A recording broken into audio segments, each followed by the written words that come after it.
Greetings, Bibb County School District parents, and welcome to today's workshop, Tips for Moving Up to Middle School, High School, or Beyond. My name is Deja Selby, and I'm delighted to serve as your facilitator today.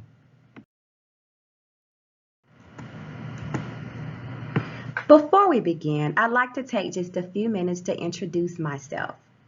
This marks my 15th year as an educator in Bibb County. I'm currently a school counselor at Rutland High School. Prior to coming to Rutland High, I was at Weaver Middle School, first as an ELA teacher and then as a school counselor. While in middle school, I spent the majority of my tenure focusing with 6th grade students. Based on this experience, along with currently working with 9th and 10th grade students, I consider myself a transition specialist. On a personal note, I'm married and I'm also the proud mother of a 10th grader and a 1st grader, both students in Bibb County schools. Special shout out to Central High School and Vineville Academy where they attend respectively. Other highlights of my career include being the 2019-2020 Bibb County School Counselor of the Year and a Family Engagement Representative my last year at Weaver.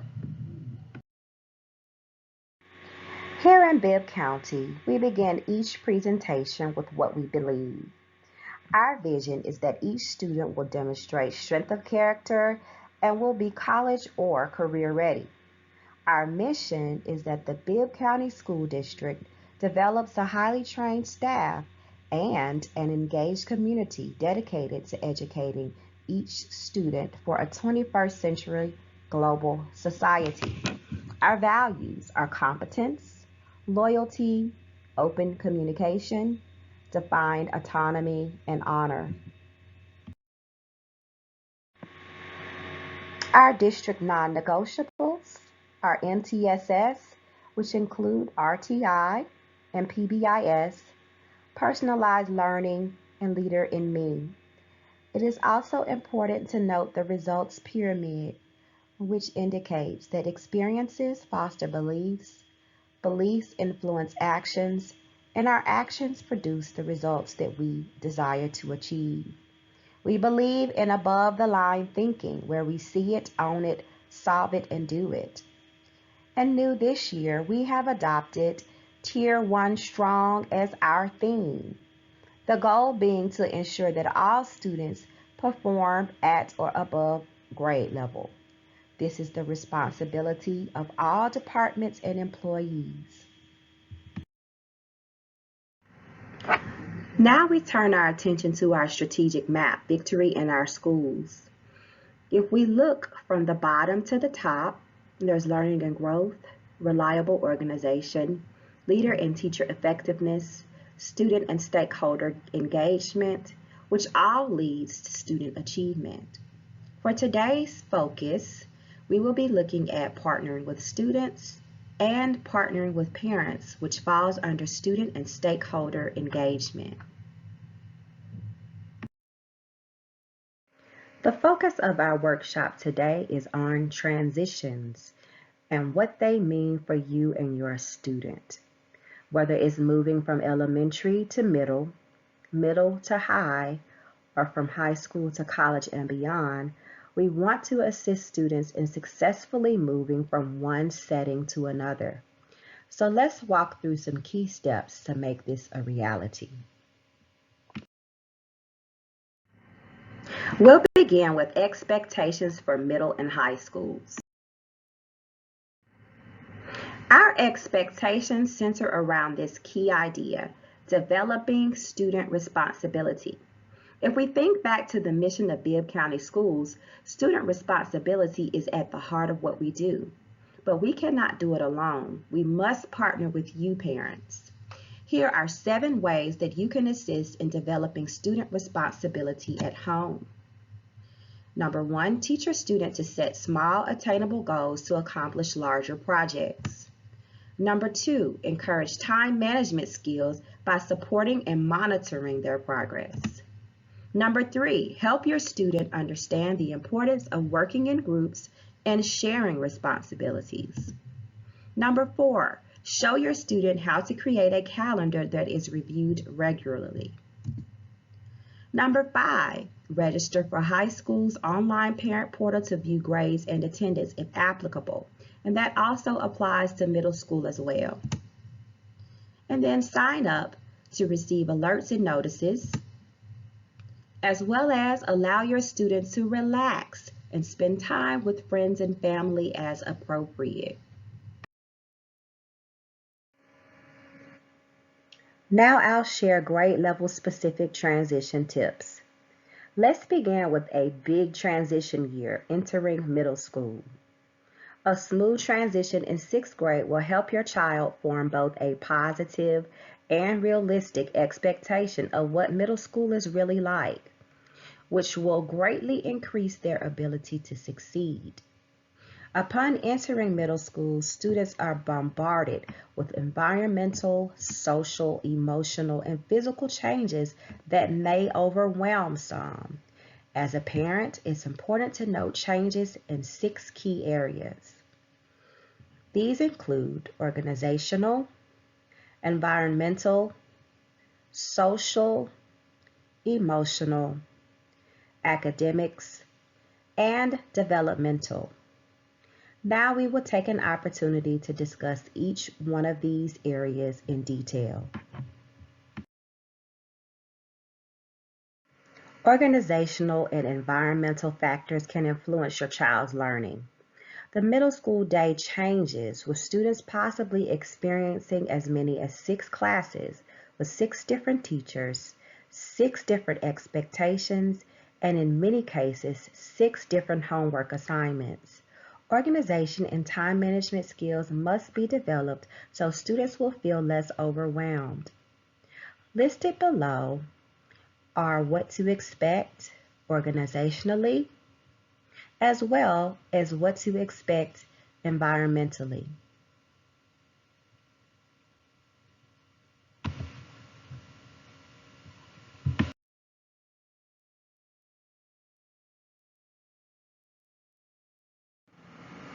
Academics relate to what your child is expected to learn in middle school.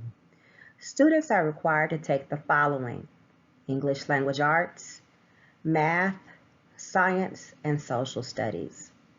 These classes are based on Georgia's adopted state standards, which provide clear expectations for instruction, assessment, and student work.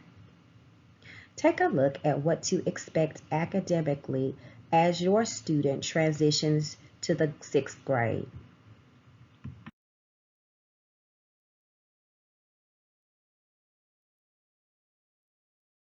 Social and emotional changes are a normal part of development in middle school. During this time, children develop many of the social skills they will use throughout adulthood. They form self-concepts and self-esteem, build new relationships, and begin to regulate their own behavior. Let's take a look at what you can expect socially.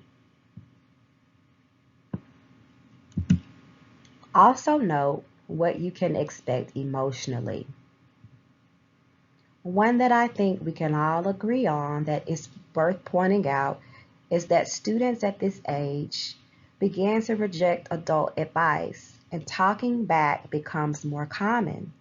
But again, if you are aware of the changes, you will know how to address them as they occur in your child.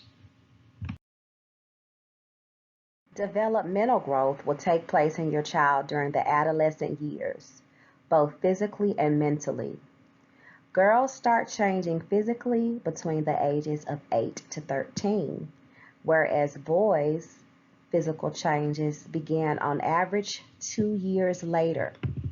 So here are some things to note in terms of what to expect developmentally as your child transitions through middle school.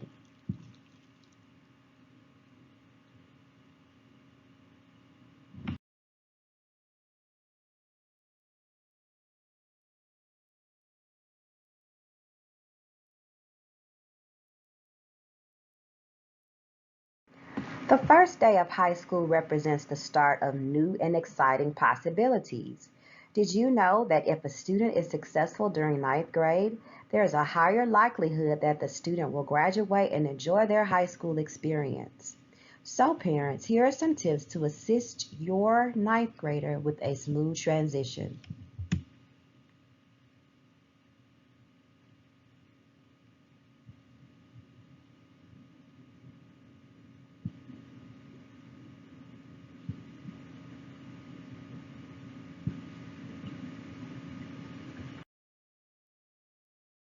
Early on in high school, parents will have an opportunity to learn about their students' graduation plan. This maps out their students' classes and goals over the next 4 years. Asking your student questions about their career interests and college goals can be beneficial and insightful for both of you. Listed below are some transition tips for college and beyond.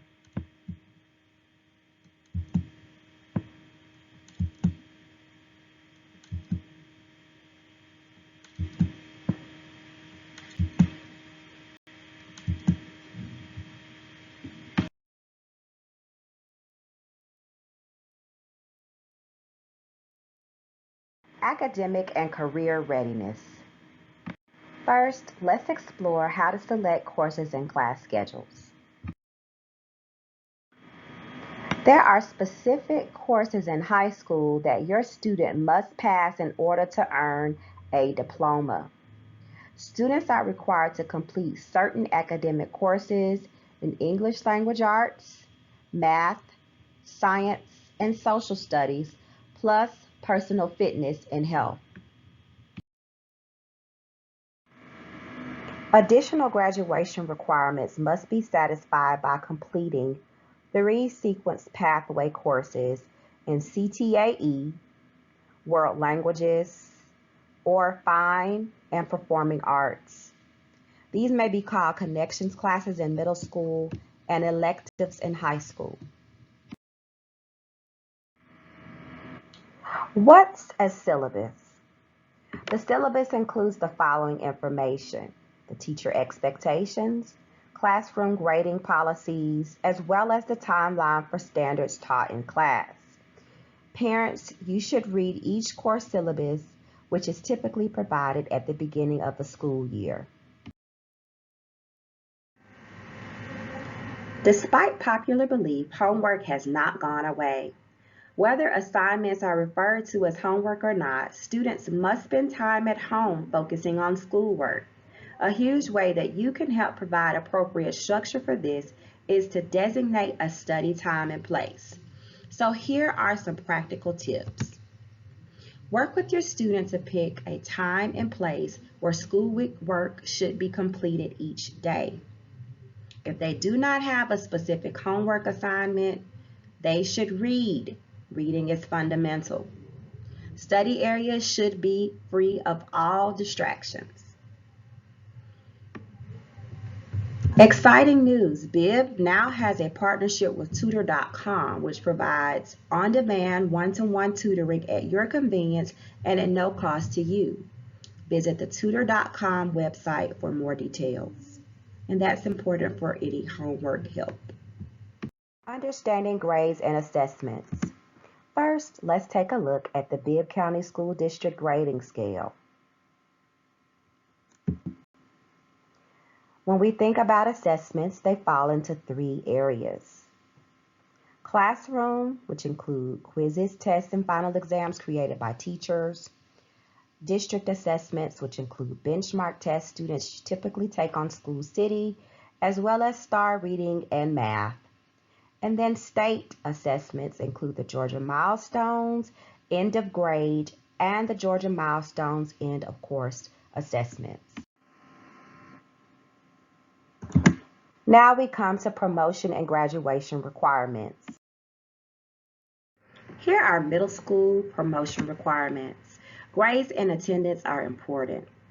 To promote to the next grade, students must earn 70 or above in core classes, which include ELA, math, science, and social studies.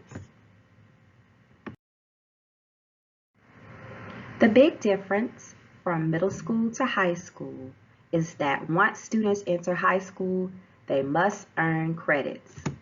Yes, grades and attendance are still important, but to promote to the next grade, students must earn the following. To promote from 9th to 10th grade, students must earn 5 credits, 3 of which must be in the core academic classes, which are ELA, math, science, and social studies. From 10th to 11, students must earn 11 credits, 6 in the core, and then from 11th to 12th grade, students must earn 17 credits, 9 in the core area. Here are some common roadblocks to earning high school credit. While middle school students do not earn credit, these roadblocks can be detrimental to their progress as well. Here are high school graduation requirements at a glance. Students have 4 years to graduate on time. Students need 23 credits to graduate and receive a diploma. Each credit is divided into Part A, which students take first semester, and Part B, which students take second semester. Each part is worth a half a credit. And no, the grades are not averaged together. To earn a credit, students must make a 70 or higher and not have more than 5 unexcused absences in a class. As I mentioned on the previous slide, grade levels are determined by how many credits students have earned.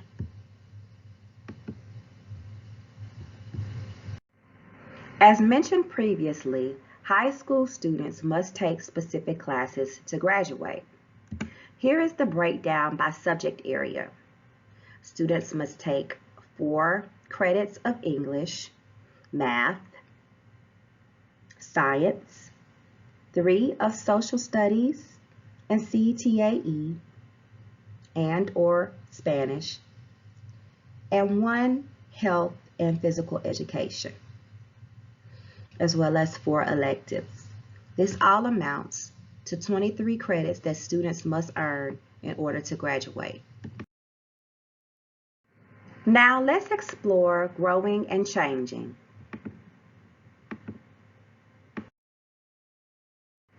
Building positive relationships is essential to the growth and changes your students will experience entering middle and high school. Choosing new friends, especially the right ones, is so critical. Here are some other specific tips. Talk to your student about school and their peers. Lend an ear. Never underestimate the power of being a good listener. Use your home as a positive gathering place. Help your student express feelings or concerns. Suggest trusted mentors for additional adult support. Undoubtedly, the internet and social media have a huge influence on the lives of students. In order to keep students safe and support healthy decision making, it's important to supervise and even follow your student on social media.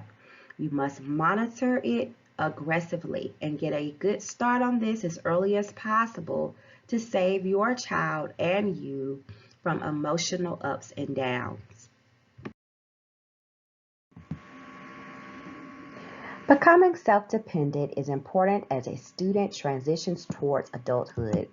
During this time, your student will begin to discover their own identity and develop their own opinions.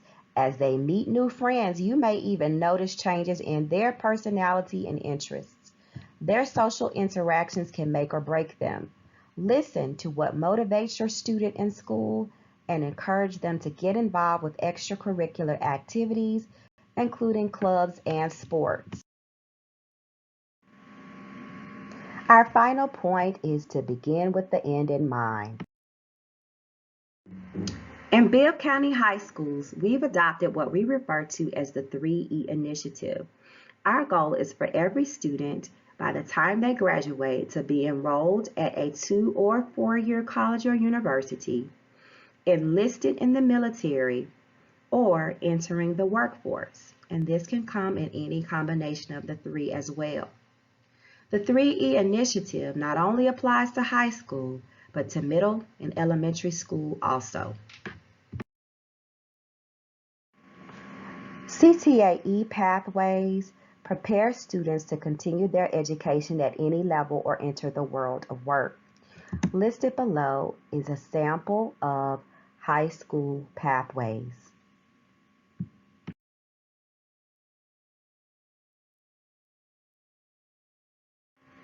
Students can earn dual enrollment credits towards a high school diploma and a college degree all at the same time. Hutchings College and Career Academy provides up to 17 pathways, giving students an opportunity to complete dual enrollment. Here are just a few highlights. For additional information, visit the Hutchings website.